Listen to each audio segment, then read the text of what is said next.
Oh, yeah, thank you. I'll start with some opening comments.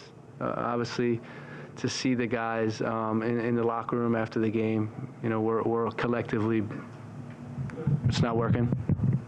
How about now? Do I need to do anything? No, it's on. Nope, not on. It's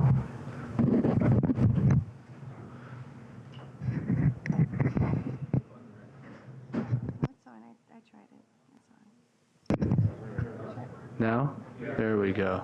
There we go. All right. So just to see the guys' faces in the locker room, and see the emotion of the staff and players, we're bitterly disappointed with the results. We know that we're capable of more. And in this tournament, we didn't show it. It's really as simple as that. I think that, you look at the stage that was set with the fans in this tournament, with the high level of competition in this tournament, and, we should have done better. And, we'll do a review and figure out what went wrong, why it went wrong. But I think it's, it's an empty feeling right now for sure.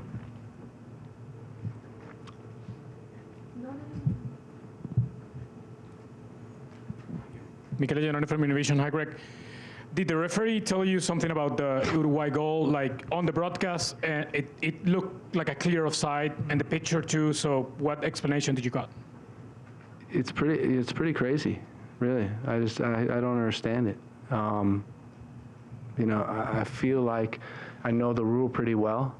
I feel like we had the pictures that are showing how the rule could be interpreted, and it's an offside goal.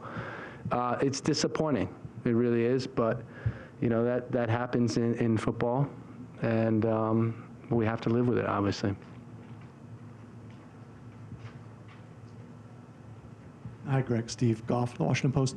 There's a lot to digest. Obviously, It's a very emotional time. But reflecting on the 3 games and getting knocked out, do you feel like the team has done enough? Have you done enough to continue the way things are and to stay in the position? Well, that's what we're going to take a look at. We're all going to do a review of the whole tournament and see where we fell short. It's obvious that the Panama game hurt us, put us behind the 8 ball. And, I think collectively, the staff, the players, the sporting department, we need to look at where do we improve? How do we do better? It's not the aspirations that we have as a group. We know it's a talented team with big potential, and we didn't show it in this tournament.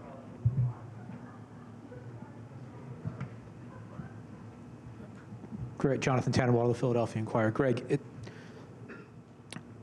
the review is going to take some time, obviously, show what it shows, but in your heart and in your mind, in this moment, as emotional it is, what needs to get better? Because 2 years is not a lot of time in the international soccer world, and there might not be games this big between now and the 2026 World Cup. No, it's a good point. It's really, I think, about learning from this whole month. It wasn't only Copa America, but it's learning from these high-level games that we're playing pre-tournament and in tournament, and us having the understanding, the collective understanding that the margins are so small, and there's very little, separating any of these teams. And you have to treat every game as the same. When you see the effort tonight that we put in, it's incredible. The guys did a great job. They worked extremely hard, put in a great effort against a really good team. But that needs to be the standard. Every time we step on the field, that needs to be the same effort. So we'll look at everything. I think we're not going to leave any stone unturned. John Carlisle with ESPN. Greg, you said that needs to be the standard. I interpret that to mean that you don't think it is the standard. Why do you think that's the case? And in terms of the review, do you think you'll be given the opportunity to conduct that review? That's not up to me, Jeff, right? We know that. I think that, again, when you're in tournament football, there's very little that separates success from failure. And, it's one action, it's, one decision from the referee, and you could be in trouble. And for us, it's having that understanding, this understanding that, every time we step on the field, it has an impact. And, I think we're getting there, but, we're not always there, and that's something that we can improve. Henry Bushnell with Yahoo Sports. Greg, like stepping back, maybe, going back a few weeks before Copa America started, so taking away the, circumstances of what happened in these 3 games, do you feel like the team has made progress over the past 9 months since you retook charge, and if so, in what ways? Yeah, I do. I think in a number of ways. Defensively, we're a very good team. Most games we have higher expected goals than the opponent. We create chances. We move the ball well.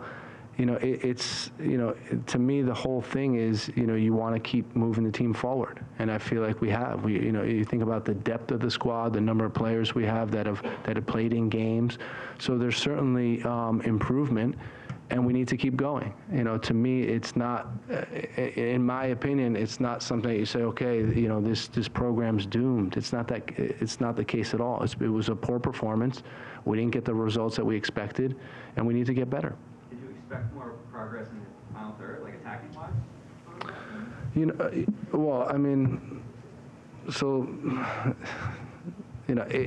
It's a difficult question, because when you look at Uruguay and how they play, they're a very, very good defensive team. They go to Argentina and they beat Argentina and leave Argentina with a 0.5 expected goals at home.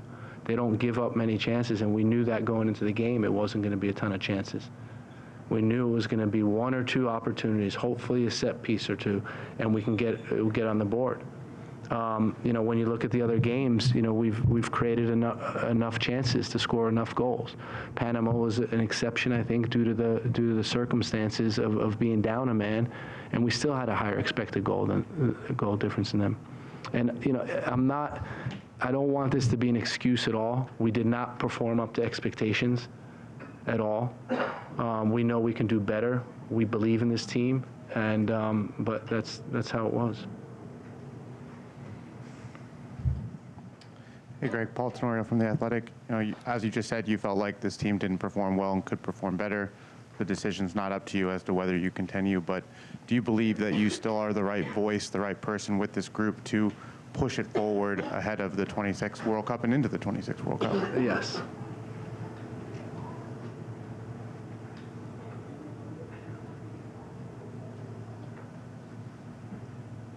Hey, Greg. So, Doug McIntyre, Fox Sports. You said a couple times you think you could have done better as a team. What are some of the things? I know you're going to do your review and look at everything, but in the moment now, what are some of the things you think you guys could have done better in this tournament?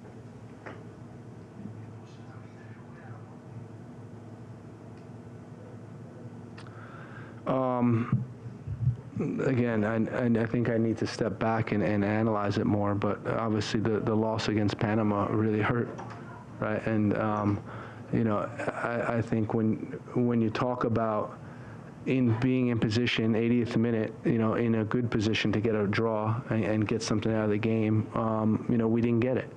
And when you look at that moment specifically, there's some issues there. So I think, particularly in that game, the low block defending, needed to improve in that moment. But overall, again, it's a good group. It's a group of hardworking guys, honest guys that want to be great. And this is disappointing that we didn't achieve what we wanted. Hey, Greg. Thanks for taking the time. Joe Lowry here with Bleacher Report. I wanted to ask specifically in this game about the choice to replace Tim on the field with Younes, obviously not positionally like for like, but over someone like Haji or Brendan Aronson. What went into that choice, knowing that coming into tonight, you all were almost certainly going to need a goal to progress? Thanks.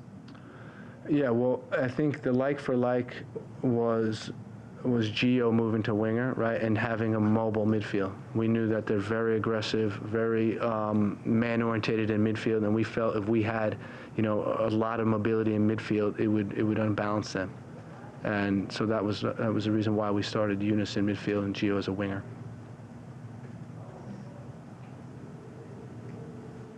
Greg, John Arnold from Getting CONCACAF. Before the match, we talked a bit about keeping an eye on the other game.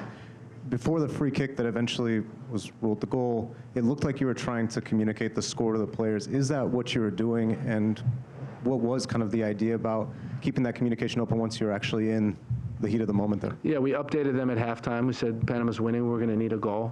Even if they score again, we're still just going to need one goal. So, you know, and then in the course of the game, when Bolivia equalized, there was getting that information out that we want to be smart, solid.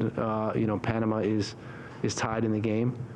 And, yeah. Hi, Greg. Oliver Salt from the Daily Mail. You say that you believe you're still the right man to take this team forward, but are you worried at all now on the back of this huge disappointment about your future? Do you have concerns yourself? Well, I'm not happy with the results of the tournament, that's for sure. And that's first and foremost, you know, the expectations that we have are to do better than we did. And we're, you know, bitterly disappointed with it. And, you know, the other stuff that's out of my control, then, you know, it's not something, you know, to spend a lot of time with. To me, it's about how do we keep getting better, how do we keep improving, and processing, you know, the lack of performance in this tournament. Thank you very much, Coach Gregg Berhalter. With this, we have come to the end of this press conference. Thank you.